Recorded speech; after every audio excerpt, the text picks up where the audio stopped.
Well, welcome. We're going to be reading the book from the book. By the book. By the book.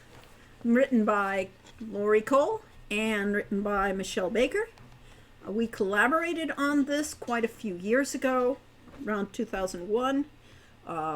We actually had the whole series planned out, but we only got as far as this, trying to actually retell much of the story of Quest for Glory 1. We were going to do the whole series, but we didn't get to it. At any rate, this is Chapter 9, Strange Doings. The stream was warm, thankfully, but after an hour and a half of wading barefoot over slippery stones with his leather foot wrappings slung over his shoulder, Al was starting to wish he had taken his chances on dry ground. Al's path had taken him south of the western road, curving gently through farmland and pasture, then further southeast into the thick evergreen forests that were dark even in spring. The still sylvan air was pungent with the odor of fir and pine. Once Al thought he glimpsed a roe deer as it slipped through the patch of sunlight. At another curve he stopped, hair rising on the back of his neck as he watched a great shaggy bear lift its head from the water and lumber off into the forest. Even though he knew he could safely find his way back, Al began to grow uneasy as he realized how far he had strayed from town. His pant legs were drenched, his thighs ached, and the soles of his feet felt bruised and tender. He had never been this far from roads and other civilization before. It was not a good feeling. At last, Al could see sunlight streaming through the dense greenery. The water seemed to flow out of a clearing up ahead, and Al picked up his pace, eager to escape the oppressive forest. As he approached the clearing, something began to tease at the back of his mind, like an elusive scent or a memory. The closer he drew, the stronger the sensation became. It was unsettling, but not unpleasant. When at last Al brushed aside a curtain of hanging branches to enter Arana's peace, he stopped dead in his tracks, unable to breathe, speak, or think. He sank to his knees in the stream, overwhelmed. It wasn't the perfume of the exotic wildflowers, whose sun-drenched blossoms carpeted the meadow in shades of pink, peach, gold, and white. It wasn't the curvaceous central tree that seemed to grow its arms wide to the bright sky, or the shimmering fruit that shyly appeared and disappeared among its branches. It wasn't the melodic laughter of the stream as it bubbled up from a clear and rocky spring. It was all of these things, and something deeper, something that called to him and vibrated in the very marrow of his bones. Al knelt for a moment, stunned for the first time in his life by a feeling of infinite wonder and awe. Clumsily, Al rose to his feet and approached the tree, trailing scented drops of water behind him. Despite the awe that continued to weaken his limbs, he had a task to perform. He looked up at the sunlit tangle of fruit-laden branches, realizing to his disappointment that he was not tall enough to reach them. The central spring bubbled up from a pile of rocks that happened to lie directly under the lowest branch of the tree. The topmost rock also happened to be particularly flat, perfect for standing upon. Al felt sure this was not a coincidence. Beneath the tree, the shadows were surprisingly deep. The fruit seemed to cast their own light, giving a faint, unsteady illumination like opalescent firelight. Al's eyesight was unreliable even in normal light, and the spring had made the rocks slippery, so he proceeded with caution. He climbed the rock slowly like a staircase, ascending to the top step. Once there, he reached up as high as he could, but his fingers ended just short of the lowest branch. Al gave a little sigh of frustration. Then he jumped as high as he dared. His fingertips brushed the branch just barely, before gravity intervened. He wobbled as he landed, nearly falling backwards into the stream. That hadn't been one of his better ideas. If he were only a few inches taller, he might have been able to pull himself up into the tree. Al searched the ground under the tree, but he felt fairly certain that any fruit that glowed and disappeared would not also become overripe and fallen to be eaten by worms. He found nothing under the tree but flowers.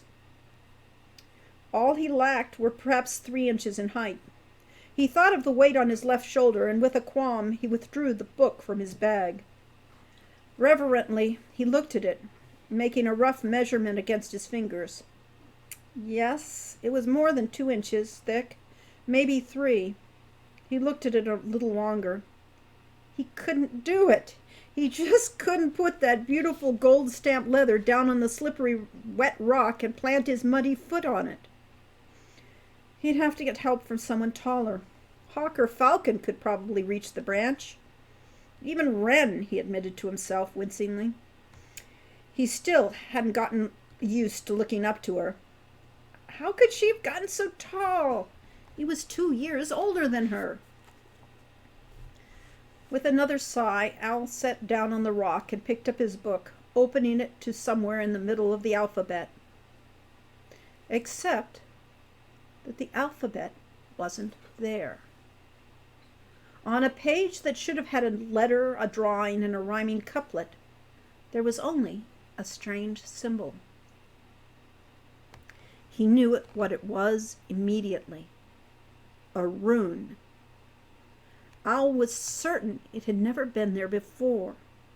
It was shaped almost like a crude, iconic image of an eye.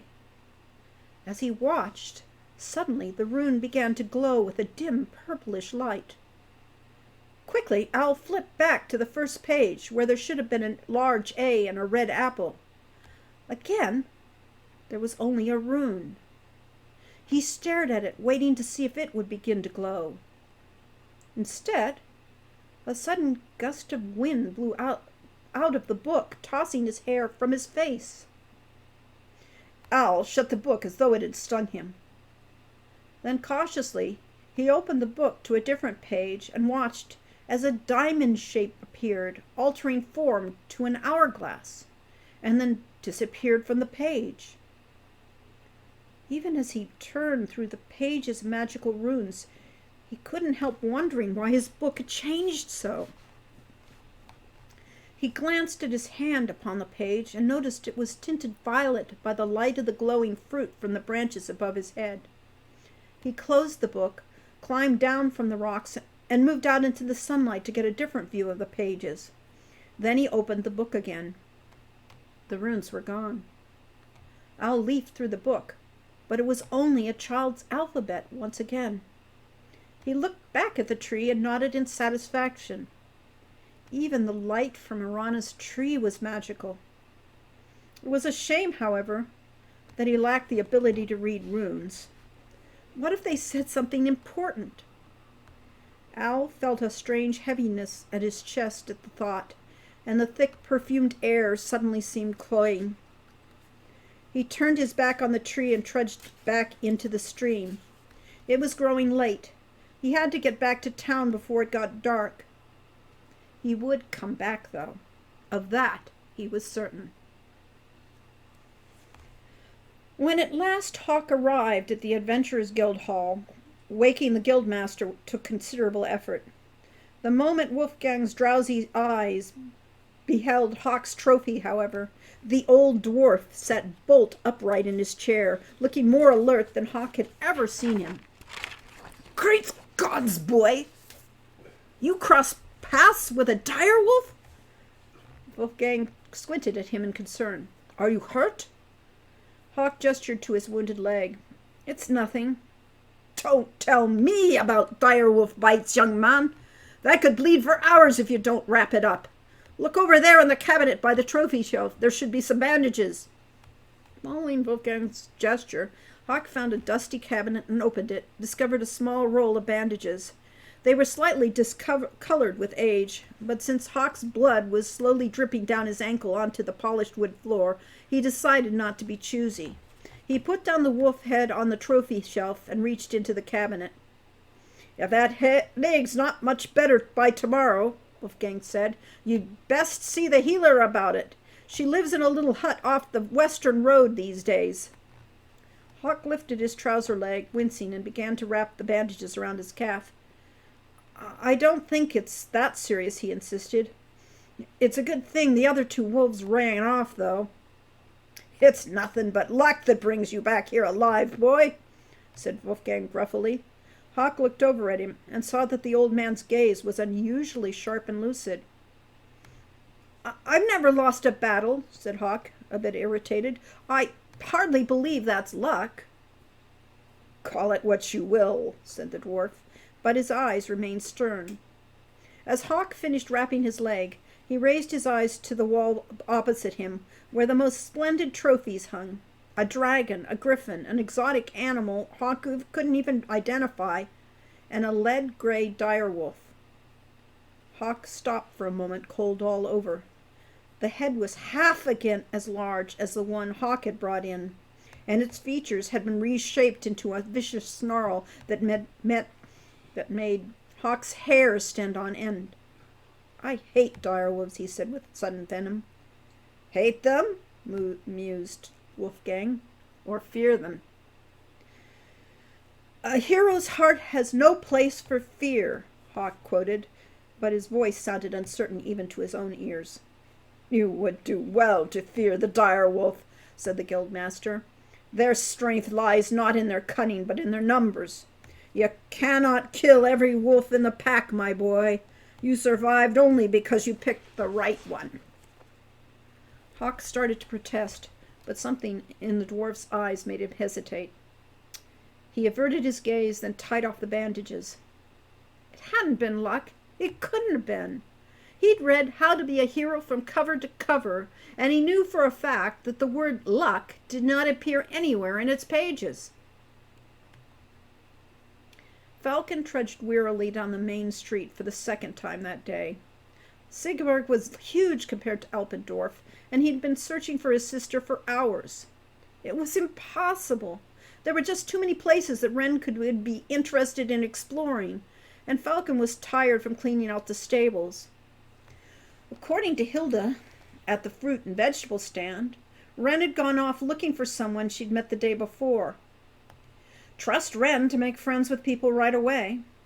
Unfortunately, Wren didn't realize that in a town of this many people, not everyone could be trusted. "The sooner Wren goes home," Falcon mused, "the safer she will be. I have enough worries about Hawk as it is." A movement caught Falcon's eyes as he glanced at the tidy little yellow cottage on the side of the road. The house was half covered with rose vines that grew up the walls, and there were boxes for flowers under every window. Right now the boxes were empty, but in a month or two he imagined that the place would be beautiful. There was a faint popping sound, and Falcon turned to see a small gray figure near the side of the cottage. Instantly, Falcon tensed. The creature, with its large ears and pale, luminous eyes, looked exactly the way Auntie Willie had always described a kobold. Of course, no one had actually ever seen one, so perhaps he was jumping to conclusions. Didn't kobolds always hide from human eyes? This particular creature was standing out in plain sight, making some sort of gesture with its 6-fingered hands toward the side window. Suddenly, it disappeared from the spot Falcon had been watching. There was another pop, and the kobold, or whatever it was, now stood in the front of the building. It pointed at the front door as if it was tracing the frame in the air, then turned its attention to the main window. Falcon hesitated for a moment, torn. If it wasn't a kobold, he should mind his own business. But if it was the kobold that everyone was talking about, it would mean that it was up to no good. It would also mean that it was extremely dangerous. At last, Falcon's concern won out over his wariness. "Excuse me, sir," Falcon said, approaching cautiously, "but what is it that you're doing?" The kobold turned toward Falcon, its wrinkled gray face twisted in surprise and anger. It glared at Falcon, its large eyes glowing, and then pointed at him. A spurt of flames sizzled from his fingertip. Falcon was too shocked to duck, and the fire hit him square in the chest, igniting his clothes. The pain was instant and intense. Falcon desperately beat at the flames with his bare hands and dropped to the ground. He had to roll on the dusty cobblestones to extinguish the fire, and once it was out, he lay panting for a moment on the ground before clambering to his feet. The kobold was gone. Falcon sniffed the air and smelled smoke. From inside the house, someone began to scream. When Hawk entered the inn, he expected to find all three of his siblings waiting for him. Instead, Hawk found Owl sitting alone at the table, poring over his book as though he had forgotten the alphabet. "Owl, where's Wren?" "Your guess is as good as mine. She did promise to stay in town, though, so I'm not worried." "But she promised she'd stay at the inn." "Only until her chores were done." "And I did them," said Wren's voice from the front doorway. She had apparently just come in behind Hawk. "Where's everybody been?" Hawk went to Wren immediately, grabbing her arm hard enough to make her wince. He relaxed his grip slightly, but didn't let go. "Wren, why did you leave here by yourself?" Wren's golden eyes went wide, all innocence. "Owl didn't show up right away, so I went looking for him." "I don't believe you for a moment," Hawk said bluntly. "What have you been doing?" "Just looking around the town." Hawk scoffed. "Oh, I'm sure." "I was," said Wren indignantly, squirming out of his grip. "Look, I can't be a proper adventurer if I have to babysit a troublesome little girl all the time." "I'm not a girl, remember?" Hawk ignored her. "You have to do what I tell you. I can't worry about you and Owl and loafers and wolves all the time." Wren just smiled up at Hawk, grabbed his sleeve excitedly. "Have you met Otto, the goon that helps the sheriff? He can make a top spin like anything." Hawk looked down at Wren's shining eyes and steeled himself. He wasn't going to be taken in by her charm this time. "I've had a few more important things on my mind," he said crossly. "Look at me." He gestured toward his bandaged leg. Wren looked, and her eyes went wide. "You're hurt?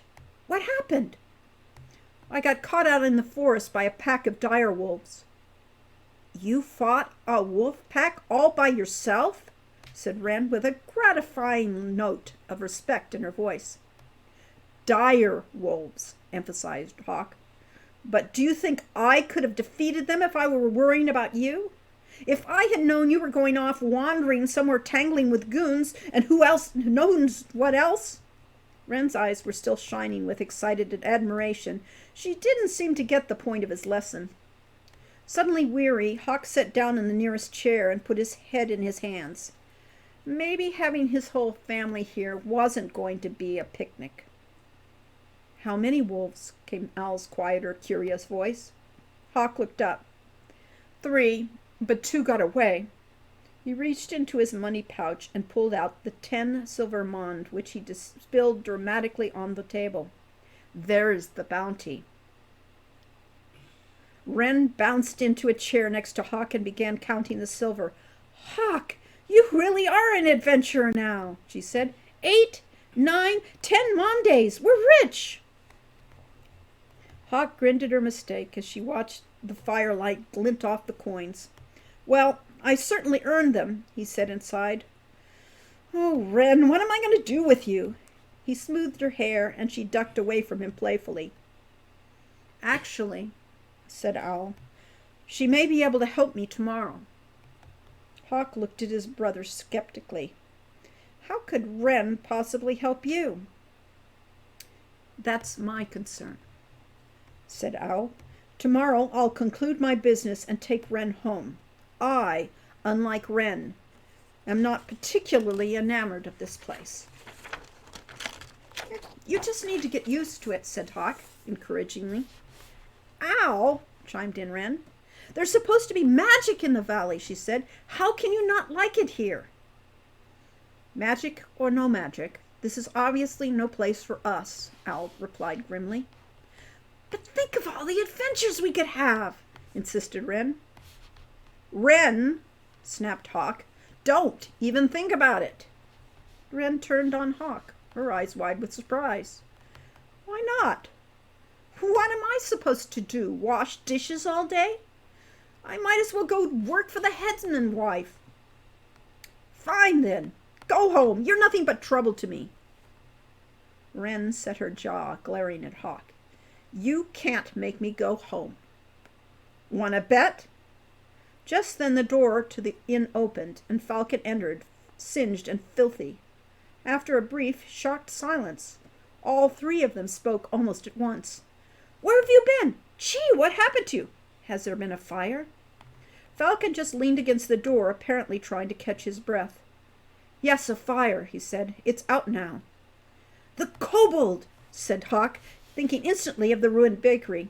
His gut clenched. Did you see it? Hawk sat down across from Hawk and nodded, rubbing his eyes. It was strange, he said. He was making gestures at the door and windows. I went up to ask what he was doing, and he suddenly looked furious when he saw me. All of a sudden, my clothes were on fire.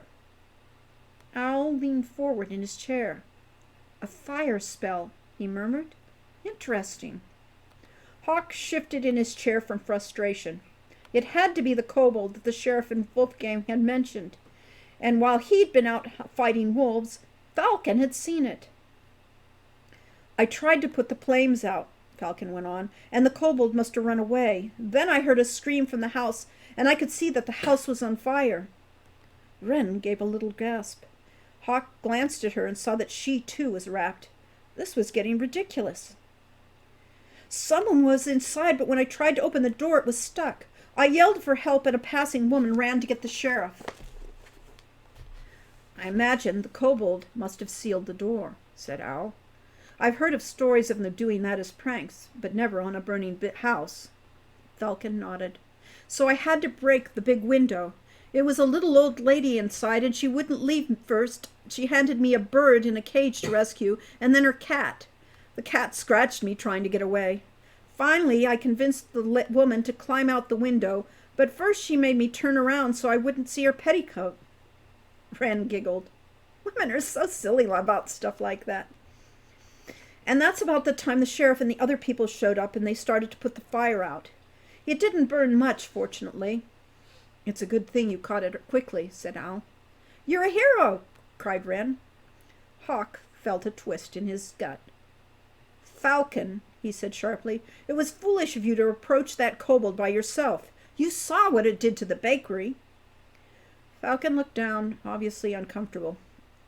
I just wanted to make sure that the woman was safe. And her bird, said Wren, and her cat. Good thing she didn't have any other pets. Owl leveled a cool look at Hawk across the table. I believe Falcon acted perfectly reasonable under the circumstances, he said. The risk was minimal compared to the potential loss. Yeah, said Hawk, feeling his cheeks burn. Well, meanwhile, I was facing maximum risk, so you three could spend yet another night on these feather beds. Falcon looked instantly crushed. I'm so sorry, Hawk. I was looking for Wren and Owl to make sure they could get home safely, but that's when I saw the kobold and got distracted. I'm Fox, remember? Not Wren. And, put in Owl reproachfully, it's not as though Falcon isn't paying for his keep. He earned 5 mund today. At this, Falcon inexplicably looked even more miserable. Owl went on, not noticing Falcon's expression. You both acted bravely today, but I'd say that Falcon's courage was less selfishly motivated and therefore more deserving of... I only have 4 silvers, Falcon interrupted. What? Said Owl. What? Echoed Hawk. That stingy scumbag of a stable master, I ought to... Falcon looked down as he wanted to slide under the table. It's not his fault. I gave 1 mond away to Abdullah Du, the merchant who's staying here. He had all his things stolen by the brigands. Hawk just stared at Falcon in astonishment. Abdullah says that Shamin and Shima are going to lose this inn, Falcon said gravely, because no one dares to come to Sigburg anymore. Wren bounced in her chair. We should stay here and save the inn, Wren said cheerfully. I really like the Caddis. You numbskull, Hawk said to Falcon when he found his voice. You can't just give our money away. Technically, Owl put in. He earned it, so he can do whatever he likes with it. Technically, Owl said acidly, you can all go home and herd sheep if you're not going to help me. 4 mund is better than none, Owl pointed out. Falcon just shook his head miserably. I'm sorry, Hawk. It seemed like the right thing to do. Hawk stood up, covering his ears with his palms. That's enough. I can't take it any more. I'm going to have a bath and wash off all this wolf blood off me and clean my wounds. You fought wolves? Falcon said in alarm. Dire wolves, Hawk snapped. Thank you for your concern. Too bad you weren't concerned about me when you were giving all my money away. Technically, Owl replied. No, shut up! Hawk stormed into the bathing room and slammed the door behind him. He leaned against it, taking in a few deep breaths. Heroes didn't lose their temper. But it was unbearable to think that Falcon, who didn't even want to come here in the first place, had been doing Hawk's job for him. Killing loafers or even dire wolves was never going to make Hawk a true adventurer. The kobold was causing trouble in the town, and so it was a kobold he should be hunting. Starting tomorrow, it was time for a change of strategy. Wren liked the night. No bright lights, no rules, nobody yelling at each other, just nice, cool, quiet shadows.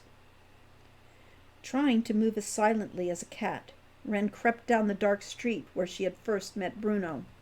This time, she thought to herself, I'm going to sneak up on him. Silently, Wren slipped behind a rain barrel. From the shelter of her new hiding place, she watched the street for a while. Just as she was starting to get bored, a dark figure walked into the street from the alleyway and looked around. Wren couldn't make out any details, but it had to be Bruno. Who else would be walking around here in the middle of the night? He didn't even try to be stealthy as he headed away from her. Grinning, she realized that he had no idea he was being watched. She looked around for the next good place to hide and decided the wall of the building next to the alleyway would be good enough. She waited for Bruno to get ahead of her a bit, and then she scurried over to flatten herself against the front wall. Cautiously, she edged along against the crumbling plaster until she reached the corner. Then she ducked into the alley. She raced to the other side and peered out. Bruno was barely visible in the moonlight. Silhouettes of peaked roofs made strange angular shadows on the cobblestones. As Bruno moved soundlessly along the street, silver light and velvet shade slipped over his form like clouds across the moon. Wren followed him. She crept past what smelled like a tannery, then dropped flat in the shadows as he turned suddenly and started to move toward her. Wren closed her eyes and remained motionless, hoping that she was invisible in the darkness. After what felt like 1,000 heartbeats, Wren looked up from her hiding spot. Bruno was nowhere to be seen. Dummy! Shouldn't have closed my eyes. Wren got up and ran down the street to where she'd last seen Bruno. There was no sight of him anywhere. From her new vantage point, however, Wren could see light showing through the shutters of a nearby building. Looking up at the sign hanging at the front of the building, Wren could make out what looked to be a hand of cards painted upon the shape of a stein. With a broad grin, Wren realized that this could only be the Aces and Eights tavern that Hildy had mentioned. No doubt about it, this had to be where Bruno was gone. Wren walked up the broad wooden door and stared at it. She wasn't sure if she was supposed to knock or just walk in. Albendorf was too small to have a tavern. The men just gathered in the center of the village on warm evenings, drinking their beer and telling terrible jokes. This was probably just like that, only indoors. Wren pushed open the door and looked tentatively into the room. The tavern's interior was dim and smelled like stale beer and spoiled food. It somehow seemed even colder than the street outside. Two grim-faced men crouched over their drinks at the table across from the entrance, turning unfriendly eyes on Wren as she entered. When she smiled a greeting at them, they just stared at her, then went back to drinking. They certainly didn't look like they ever told jokes, terrible or otherwise.